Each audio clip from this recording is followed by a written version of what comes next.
Hello everybody, Trevor G. Blake from trevorgblake.com. I'm starting all these YouTube videos with pretty much the same thing. First of all, please hit the subscribe button because we want this message to get to as many people as possible. It's all algorithms, we all know that, so the more people that say this is cool, I like the message, this is going to help, the more we can get higher up the algorithms and more people will be attracted, and that's a good thing. My mother told me all to do the right thing, and right here the right thing is asking for your help. Second thing is, I always feel that there's a need to provide credentials and validation. Who the hell am I to tell you how to live your life and what to do, or how to build a company, or how to do anything? So very quickly, I grew up in poverty. I found a way out, and if you want to know more about that, you can read my book, 3 Simple Steps. My mother sadly was diagnosed with cancer when I was 7 years old. I was given 6 months to live, and my father couldn't handle that, and then also was a bit like Napoleon Hill, tried and started at 25 different companies but never succeeded, and so was pretty penniless. So I grew up in poverty and not a very happy, positive environment in many ways, but I found a way out, and the main way I found out was reading autobiographies and biographies of successful men and women and just copying their behavior. And that's what 3 Simple Steps became. It's a diluted version. It's kind of a condensed version of everybody's patterns of attributes and behavior. And that's what I do in my life. And so eventually I decided to start my own companies, and I've built 6 companies in less than 20 years. 3 I've already sold for a combined value of over 300 million. The other 3 I'm still working on. I work on them all at the same time. I work on them from my home office. I've never had another employee for any company, and I never work more than 5 hours a day. In fact, if I'm honest, and I'll have to include making this video as work in order to just justify saying this, I don't work more than 2 hours a day these days. And people find it really hard to believe. So that's my attaboy profile, okay? So just park that, just so you can say, okay, this guy has the right to try and help me achieve better outcomes in my life than I'm having right now. That's all this is about. But one of the questions I get asked so many times is, how is it possible to build a company never hiring an employee? And the answer is quite simple. It all comes down to self-confidence. So when I worked in a regular career, and I had a fast-track career, and I did pretty well. I was doing all right. I was earning 330,000 a year and traveling in luxury around the world, so it was pretty fun. And I've been able to take my wife with me, which is great. I work for smaller companies and larger companies, and in the larger companies I had director titles, and in the smaller companies executive vice president. I always laugh because I always think the smaller the company, the bigger the name badge and the title, and that was certainly true in my case. But the interesting thing was, in the bigger companies I sort of got pigeonholed into, I was in sales, and then I was in sales and marketing, and I really couldn't experience the other functions of the business because everybody had their silos and protected their information for fear of not being needed anymore, for fear of their own career. But when I was in the smaller companies, it was quite acceptable for me to wander around and talk to everybody, and to go to distribution and find out what their key issues are and how they interact with the other functions of the business. So I did that because I was interested. And I did the same with regulatory and manufacturing and sales and marketing. And so I became like a jack of all trades, master of none. But it gave me the confidence to know that when I started my first company, I don't need to immediately hire experts in different functions simply because I don't have the confidence to understand the function. This was critical, this was key to me. And if you're in a situation now where you have a regular work and you're thinking about starting your own company, use this time wisely. Use it to do what I call cross-functional training. And if you're not in that situation, then online these days you can get all kinds of cross-functional business courses. Most of them are free. Probably the best ones are free, like this video is free. The best information comes from people who are giving it out just because they want to tell you about stuff. They want to tell you how cool things are. So get some cross-functional training, and what that does is it builds your confidence up. That's number 1. And then number 2, and you'd have to go to trevorgblake.com and go and investigate my second book and course called Secrets to a Successful Startup. And that's a step-by-step guide to coming up with a winning idea, converting the winning idea into forward reacting energy. I'm all about energy because my background is physics.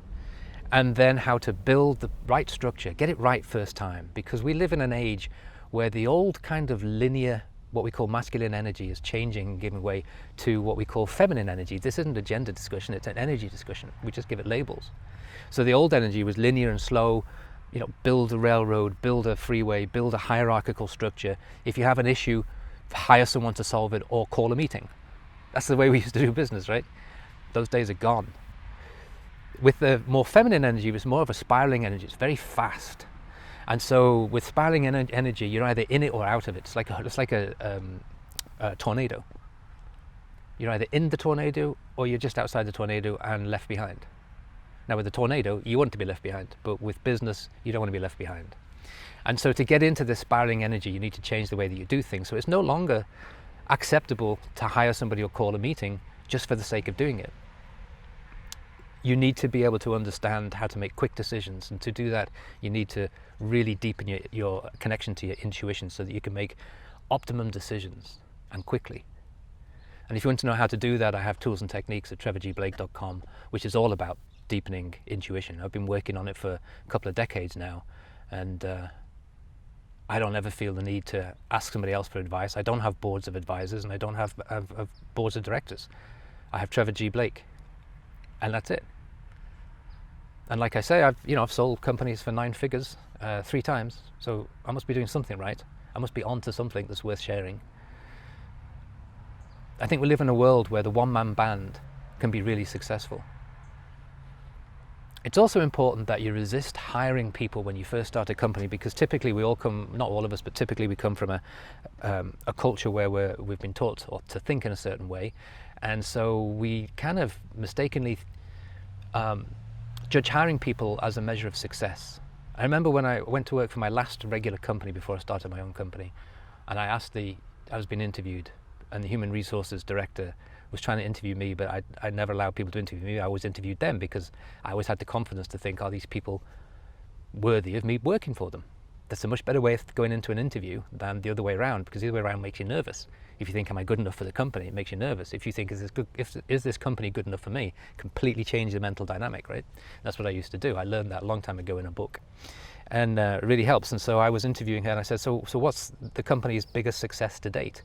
And she kind of sat up and she said, we just hired our 63rd person.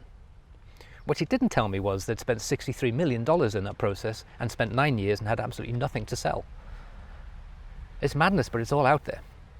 So the tendency to want to hire people and make that kind of a judgment of success is inside us a little bit, and you have to kind of think outside the box, think laterally and say, okay, do I really need to hire people at the beginning of the business, or can I get through a period of time with the business doing it all myself? And in order to do that, you need a special structure for the business. I call it a model of alliances. And again, I don't want to give all the secrets away on YouTube, of course. I want you to go to trevorgblake.com and look up Secrets to a Successful Startup. And while you're there, you can also download the free practical magic of the 5-hour workday, because I've never worked more than 5 hours in a regular career or running my own companies. And right now I'm running 3 companies at the same time, and I don't work more than 2 hours a day. And I consider making these videos part of the work time. So, and this is a pleasure. So all my work is a pleasure, but I still discipline myself to restrict it just to the short period of time of productive working. So if any of this is of interest to you, I encourage you to go to trevorgblake.com. Check my background. It's so important to do that, because there are so many snake oil salespeople out there that are selling the latest management consultant ideas who've never had success before they wrote about it. Okay, so there's an awful lot of self-help books that the only reason that person can have any claim to success is the fact that the book caught on somehow. They got on Oprah or something, or like Wayne Dyer, they were selling it from the back of their car at a flea market when Louise Hay just happened to walk by. I mean, good for them, fantastic. But if you were really looking at the author, you'd say, okay, what success did they have that they think that they can now teach? Okay, look at my background, and you could say, okay, the guy was in poverty, he got out of poverty, he's got some cool ideas, he's got some tools and techniques he's picked up from other people along the way. It's better to learn that stuff from this guy who's already so-called successful and has a balanced life than it is to figure it out myself. And that's all I'm offering. So please hit the subscribe button, and please go to trevorgblake.com and rethink how you might otherwise have thought about starting a company.